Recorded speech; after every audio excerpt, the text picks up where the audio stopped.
Good morning. I'm just waiting for my Instagram to come up. So there we go. I'm just feeling so savvy these days. I've got YouTube Live going and Instagram going.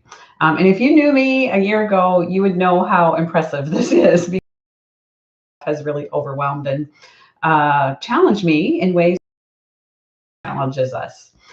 So my name is Mary Joan Brinson, and I love working with pregnant and postpartum women to help ease some of the emotional struggles that come along with this stage of life.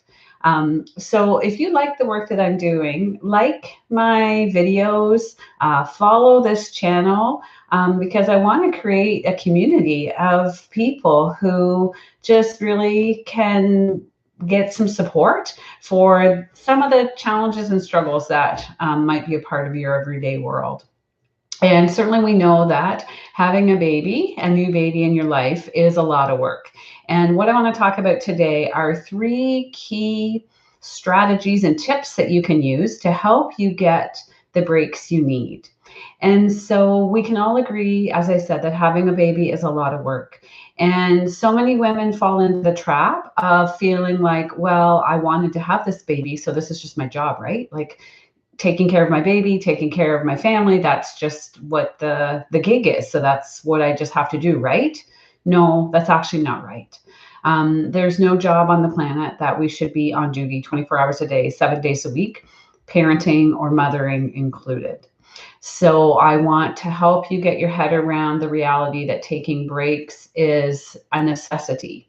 It's not a luxury, it's a necessity so that you can be the mom that you want to be. You know, most of us want to be a mom who's loving, patient, kind. You know, we've got our crap together. And the only way to do that is if we also take some time to take care of ourselves outside of being a mother. So we're going to get really specific today about three keys that can help you do just that.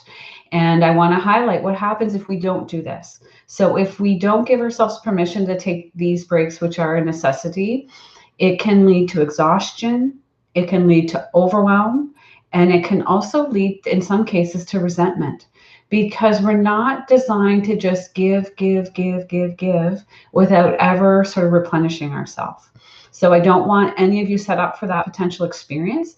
And I want to give you some really practical strategies and tips on how to get the breaks that you need. Okay, so step one. Step one is you need to have a really clear plan. And this is a plan where you would speak to one of your close support people, let them know that you need a break, and make it very clear, it's specific and defined. So it's not like, you know, could you come over sometime in the next day or two and help me out? And they say, oh, sure, yeah, I'll let you know when that works out. That's not specific enough. So we need it to be specific, such as this. Let's say today, what is today? Today is Tuesday. And let's say the specific plan is, okay, I will come tomorrow, which is Wednesday, and I'll come from 1 until 3. So again, it's very clear, it's very defined, and you know exactly when it's going to happen. So that is step one. Step two is to think about what you need this time to be that is just for you. So this is not time to do housework or groceries or errands. This is time to fill your cup, to replenish yourself. So we really need you to think about what are the things that really do fill you up. And maybe they were things that you just did really easily before the baby came because you had time and opportunity. So we want to create space and time for that because let's be honest, you're not going to get as many breaks as what you really need and deserve. So the breaks that you do get, we've got to get the very most out of them. So step two is to really think about what are those things that fill you up. So I'm going to give you a few examples that some moms find are really helpful. It might be having a bath with a cup of tea. It might be going for a walk, either by yourself or with a friend. It could be a lunch date or coffee date with a friend. It could be sitting in your backyard with a book. So it's not as important in terms of what the actual activity is. The key point is that it is something that is just for you, that you experience as replenishing. Okay, number three, which is really important, is we have to protect the time for you. So what that means is that your support people know that you're off duty for that defined period of time. And this is especially important if you choose to stay at home for your break.